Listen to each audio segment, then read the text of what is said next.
Every 26 seconds, a kid drops out of school in America. That's 1.2 million dreams shredded every year. Boys, they're dropping faster than morals in an election year. We were told education is a ladder to success. Reality check, it's a trap, a soul-sucking, grade-obsessed machine. And boys, they're the main course. Cruel punchline? It's $1 billion business, and we're all paying the bill. So, who's laughing? Meet Jake. He's 15, curious, restless, full of energy. The kind of kid who wants to build, explore, move. Instead, we chain him to a desk, feed him a 500-page textbook, and demand he sit still for 7 hours a day. When he fidgets, questions, or fails to care about the Pythagorean theorem, the labels come out. Lazy, troubled, ADHD. Boys are dropping out at higher rates than girls, 6.3% versus 4.3% in 2022. The system's one-size-fits-all approach isn't education. It's assembly line brainwashing. The cost? Anxiety, depression, and futures erased. Fun fact, boys are twice as likely to be diagnosed with ADHD than girls.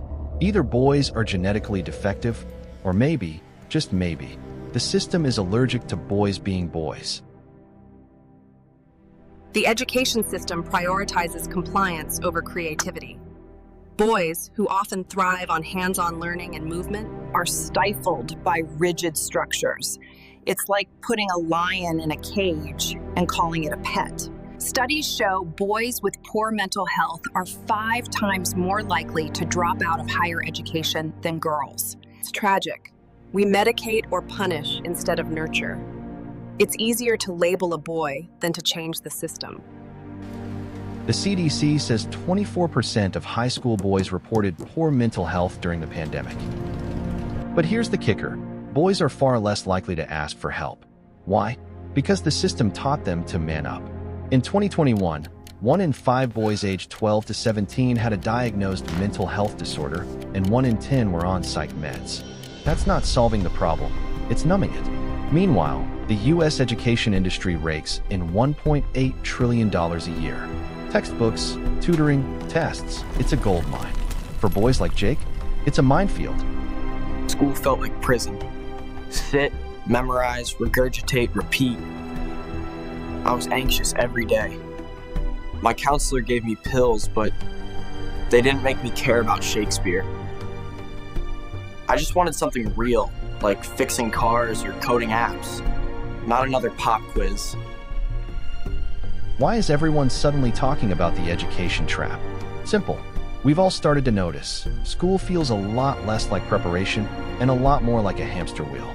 You run, you sweat, you memorize dates about wars you didn't fight in, but you never actually get anywhere. And here's the twist. Some of the most successful people in the world stepped off the wheel entirely.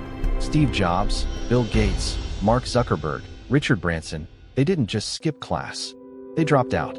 In fact, a study by WealthX found that nearly 30% of the world's billionaires never finished college.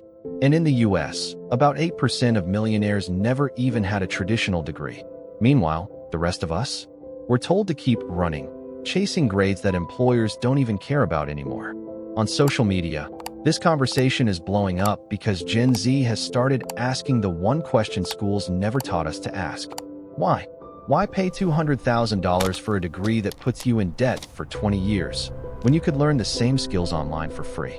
The education trap isn't just about bad grades. It's about trapping people in a cycle where questioning the system is the biggest failure of all. Let's follow the money. Standardized testing? $2 billion industry. College prep courses? $1 billion. Private tutoring? $30 billion. Youth psych meds? $20 billion. Boys aren't just falling through the cracks, they're being pushed because struggling boys are profitable. Less about learning, more about selling fixes to a broken game. I left because I couldn't lie anymore. The system's rigged. Compliance over creativity. I watched kids burn out, break down, or disappear. And every year, the district bragged about revenue. Fixing this isn't rocket science. Step 1. Scrap the one-size-fits-all model.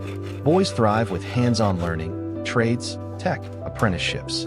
Step 2. Mental health over grades. Resilience training beats algebra you'll never use. Step 3. Fun what works. Norway cut dropout rates by 30% with vocational tracks. Turns out, when kids enjoy learning, they stay. We let boys be boys, build stuff, solve real problems. No tests, no anxiety, just results. Every 26 seconds, another dropout. Too many are boys, chewed up by a system that profits from their failure.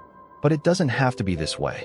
We can build a future where boys thrive, where learning means doing, and mental health matters more than GPA. The education trap is real, but so is our power to break it. If this opened your eyes, hit like, share it, and drop your thoughts in the comments, Nana. Thank you, Al.